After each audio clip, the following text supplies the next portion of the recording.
Hello again. Today I'm not going to be walking you through a tutorial.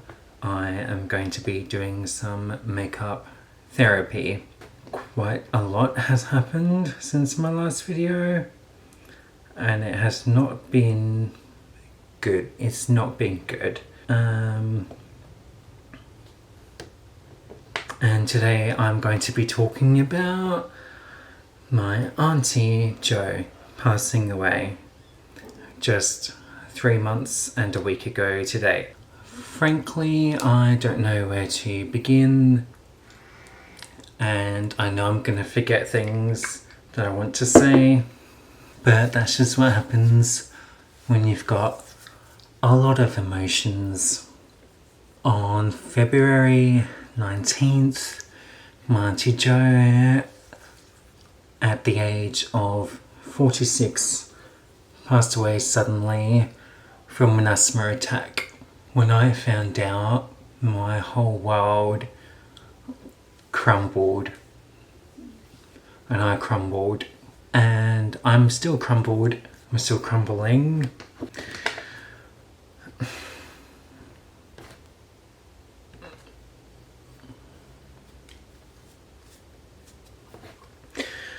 And a week after she passed away, I had to escape domestic violence, family domestic violence, to where I am now, which is her bedroom. And I sleep on her bed because I haven't got my bed. Grieving is one of the hardest things to go through ever. And I hope that if you see this, that you never have to grieve. Obviously, it's inevitable, but it's something I never want to go through ever again, but I know that's inevitable. I have so many thoughts, so many feelings, and I still don't know where to begin. I'm just shocked. I'm still shocked, and I always will be shocked every time I remember, because of what happened and having to relocate suddenly and have my life be in plastic bags once again. That took all the attention away from grieving. 2 weeks after she passed, we had the viewing,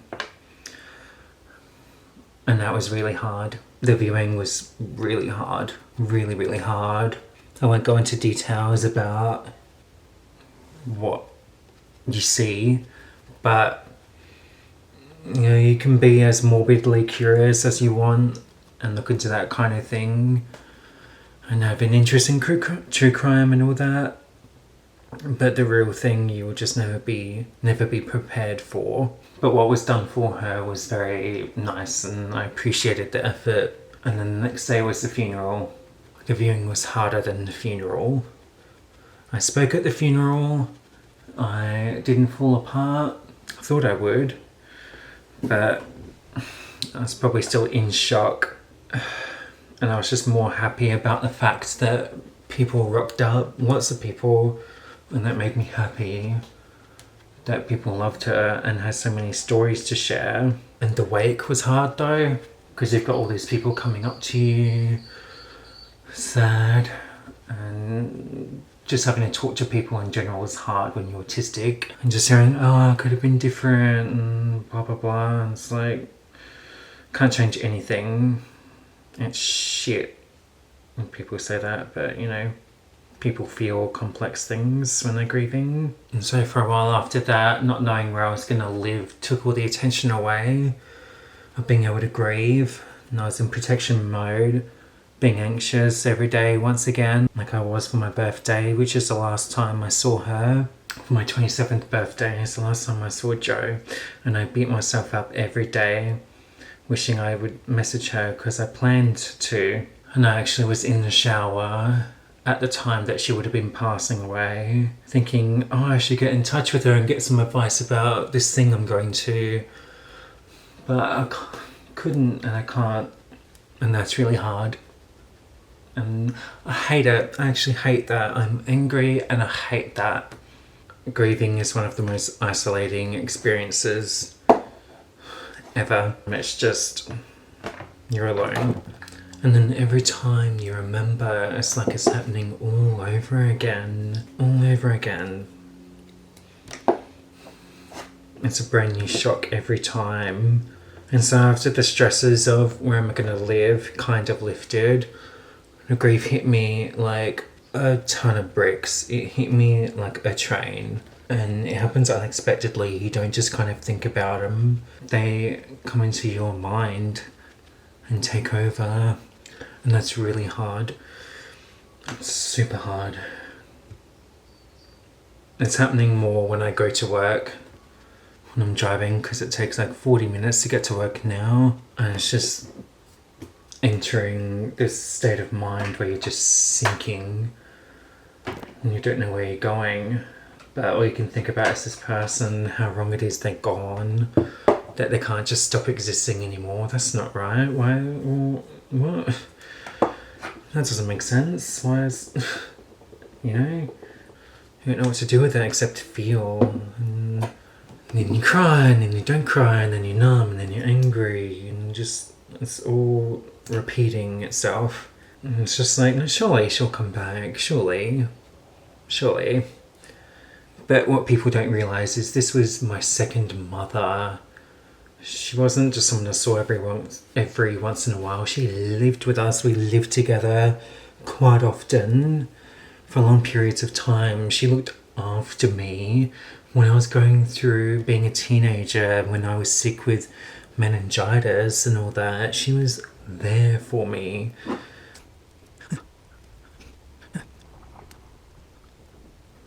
I've got a bit speechless now. Well, what did I like about Jo?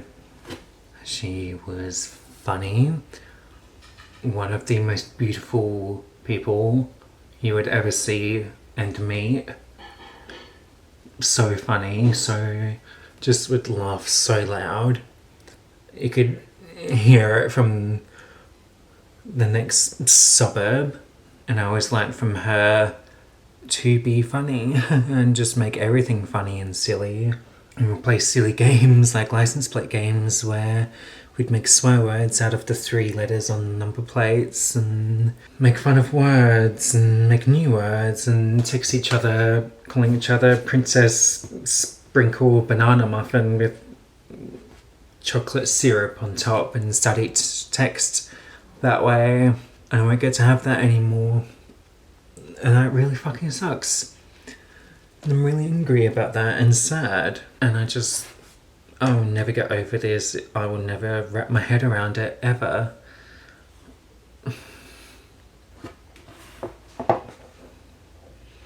I just pictured like me going into my 30s and her going into her 50s and seeing how we would age and what our relationship would be like. And we were meant to see the new Beetlejuice, but we just didn't get around to it. And I beat myself up about that. Not just doing it. You know? So with that, you know, you connect and talk to other people that have been through the same thing. Because that's all you really can do to get through it. I go to therapy fortnightly, and therapy's therapy. But I just want to talk to people that have been through it as well or are going through it, because it is such a unique type of pain and tornado of emotions. It's just like, what do you do with this? What do you do with it all? I'm grateful to still be alive, but I don't want to keep living in pain. I just wish people knew how lucky they were to have their loved ones, if they still do. It's very easy to forget how quickly it can all fall apart and how quickly they're just gone. And I was listening to this Bjork song, and there's something along the lines of an ocean trying to get through a keyhole. And that's what grieving feels like. It's constant and it will never run out. It's always going to be hurting. And if you put your finger over the keyhole, it's just going to fill up and burst. You know, you have to think about it. It's just really hard. I just wish something in the universe would come and hug me and say, okay, I've got it from here now, you'll be fine, you don't have to worry. But it just doesn't work that way. I don't want it to work that way. I want something to come along and fix it all. I want her back. This is not how it works. I have never cried so much since her passing away. And what's messed up is the day I found out, like before I found out, I was at therapy talking about, oh, I can't cry. I haven't cried for years. Something must be wrong with me. And then that night I cried like never before. So that's where life started feeling like a cosmic joke. And everything is just so fragile all the time. I'm still doing the things that I love. I try to when I'm without a community, because I'm so far from the city, and that community was in the city and it's a lot more sparse now. Alright, then what? It's hard to catch up with people. I try. I can't. There's a lot. And I'm dealing with having to not speak to the person that made me escape a week after Joe passed. Mind you, that was me coming home from a talent meeting, which I'm now signed to them, so I was having a great day and then that happened. So it's just like a high-low all the time. And it was like, I can't even remember when, but I had a massive cry where I was sobbing and weeping. And it just wore me out. And it was horrible. But that's the most I've cried in a long time. Oh my god. There's so much more to say, but it's all just stuck in my head. I've talked about it so much, but it feels like I can't talk about it enough. And it's changed my perspective on a lot of things. Like, don't get me wrong, I spent a lot of time being so sickly grateful for when I'm with friends, for when things were really great, for just seeing things around me because I know other people couldn't. If I have 2 cents to my name but I'm still alive, I'll be fine.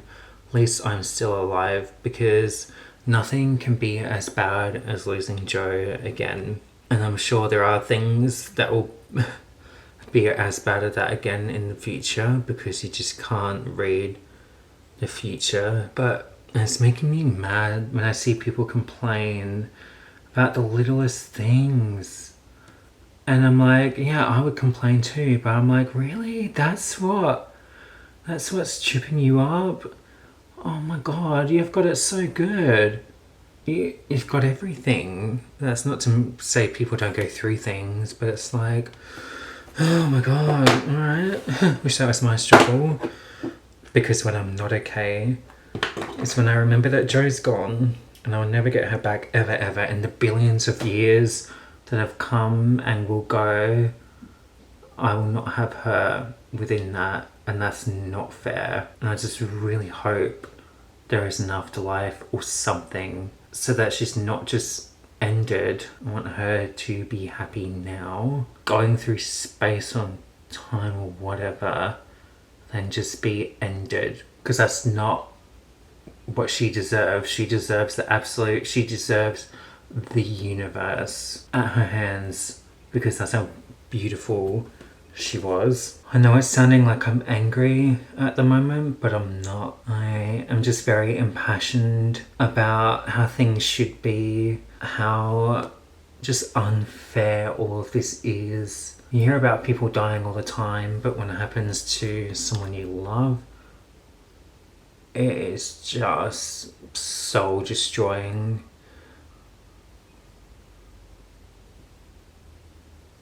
And it's so hard when people ask you, are you okay? And you're like, no, I'm not. I haven't been okay for a long time. But I still have to do this shit. I still have to work. I still have to do everything. Like, you know what? Yeah, I'm trying my best. And that's me trying to say, I'm not doing well, but I'm here today because I've got no choice, or I don't want to just give up. But it's just not fair when all the cards are stacked against you, and then someone that you've had such a strong bond with just dies, and that's it. And you have all this regret about, oh, I should have texted sooner, I should have, this or that, this or that. Yeah. What I would want people to take away from what it's like to experience grief is, if you have like this single slightest inclination or thought of like, oh, I should check on this person or catch up with them, just do it. Just put everything down and message them, and just do it, because you never know if that's going to be the last time you can do it or not. Or you never know what they might be feeling, and they might be so grateful to hear from you. For me, I don't care if I hear from acquaintances that say, oh hey, how are you doing? And we might not even know each other that well. I will still appreciate that, because that to me is someone going out of their way to say, hey, I want to make sure you're okay. Because people shouldn't be lonely. I don't know what eyeshadow I'm doing. I'm just grabbing pigments, mixing them together and putting them on my eyes, because that's what life has been like lately. It's just, I don't know what I'm doing, I don't know how much time has passed, I don't know where I'm gonna be in a year, I don't know anything. I've got hardly any predictability right now, but I'm just doing it because I have to. I had a dream about Joe last night. It's the fourth one I've had now. Since she passed. She was alive again. And those dreams are the hardest, because in the dream you're like, oh, okay, that wasn't real, what I just went through, okay. It's like, oh, 3 months have gone, she was just in a coma instead and people got it wrong and this or that. And then I woke up and it was just like, fucking hell, that was so cruel. How dare you, brain? That's not right. Don't do that to me. I'm not crying, I just have a tickly nose.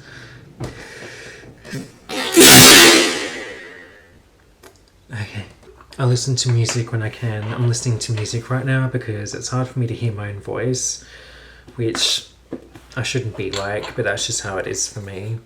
She loved this song called Detachable Penis. And one time when I was staying at her place in high school, she left me a note. I still have it. I kept all of her notes, which I'm grateful for. It said, oh, hey mate, have you heard of a song called Detachable Penis? I used to listen to it all the time in school. It's so old now. Give me a minute and I'll transfer the file over. Cute. And then she showed me and just like giggled and snorted and everything, and just thought it was the funniest thing. And when I hear that song now, it makes me just so sad, because she'll never get to hear it again, and we'll never get to watch Austin Powers again, or Drop Dead Fred, or all the movies we used to love. One time she was like, oh, is it okay if you download this movie called Wanderlust for me? You don't have to, it's okay. And we did it within like 2 minutes, because it was like, yeah, well, of course we'll download it. God, you're too kind. And another time when I was a teenager, I showed her Perks of Being a Wallflower and she cried.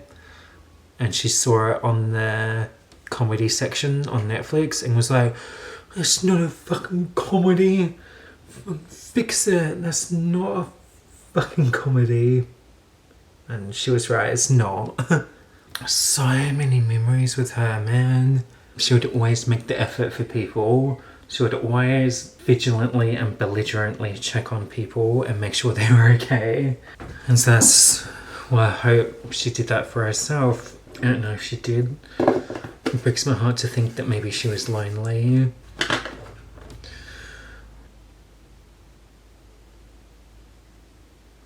She used to wear these really big, sort of lacy black dresses, almost kind of gothy. And she was so pale and had big black curly hair, like the wildest curly hair, and a big glowing smile with big teeth. Not big, but you know.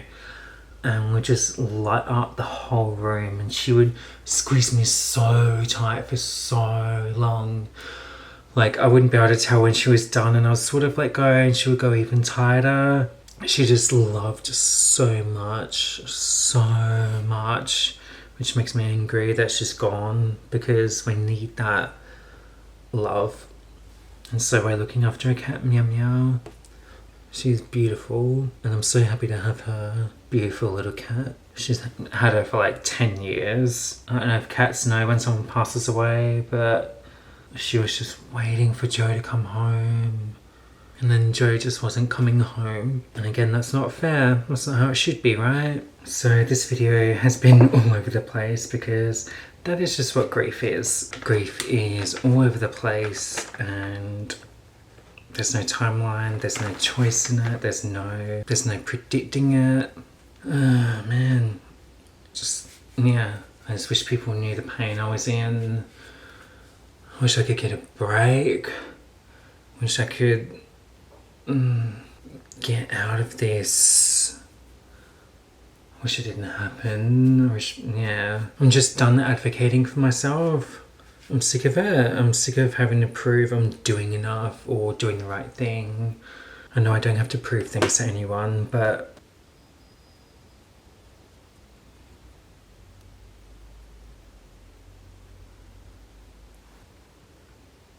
I know my hair. I had to put texturizer stuff on it just to get it from not flopping around, because I went out today.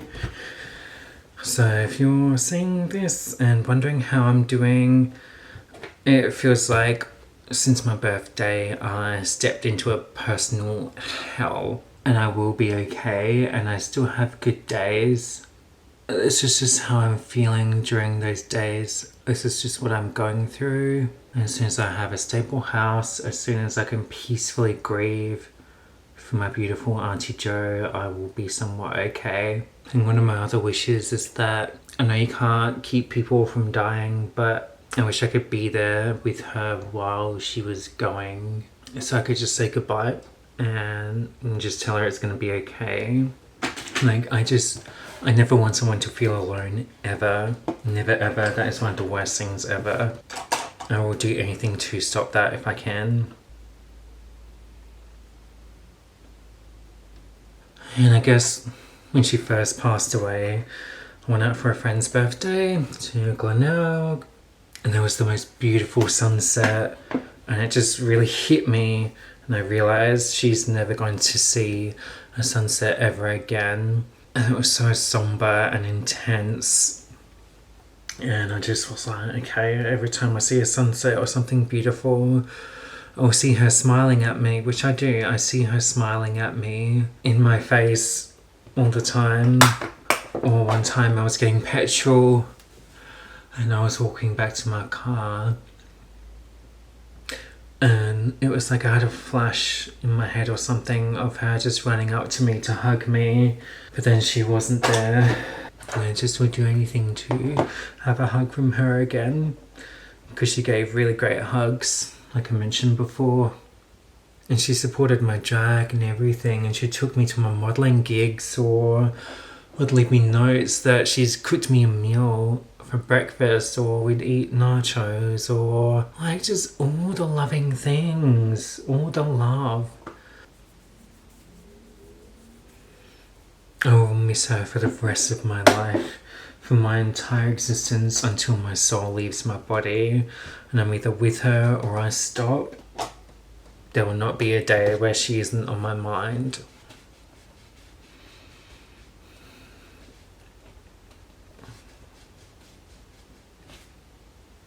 And if I ever go, I don't want people to fight. People fight when these things happen, and it's shit.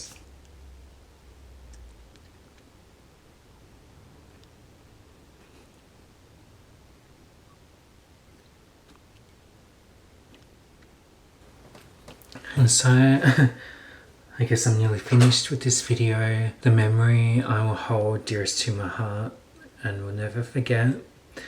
is when we were leaving somewhere and it was a really hard day and she was very emotional, and I remember just driving through the hills and the sun was just spilling through all the trees and just flickering on her face. She either put a hand on my hand or on my leg or something, and she said, "I never knew true love until you were born."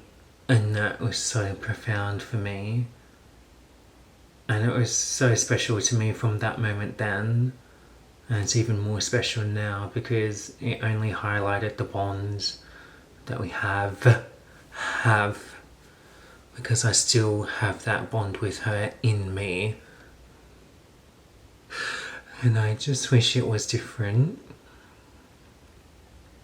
But what I did have with her was very special, and I will always be grateful for that.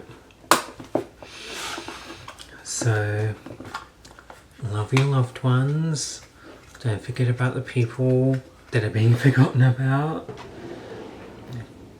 Just be there. Give yourself time. Don't push feelings away. What else can I really say, you know? I'm wearing this lip colour. She would wear more mauvey, kind of darker colours like this, so I'm wearing it for her. Thank you for listening. I know I'm sick of always having things to be sad about, but that's just life, and I'm not going to let myself feel bad about having things I'm going through. It's just the way it is. So if you've made it here, thank you. And I hope you never have to go through this kind of thing.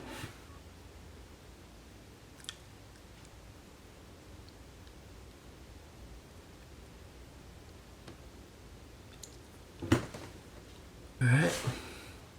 Thank you. I love you, Joe.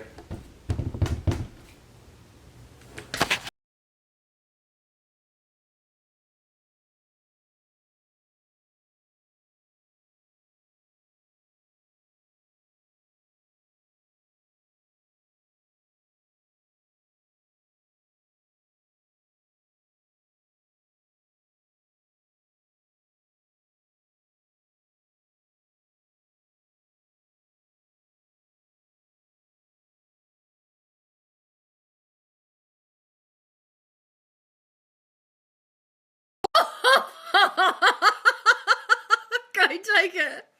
Take it. That reminds me of the small.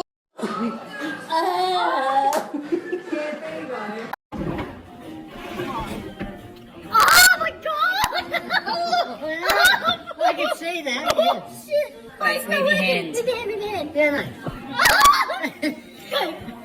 Oh yuck! Should we do that? Oh shit! Oh, that's so sexy. Penis!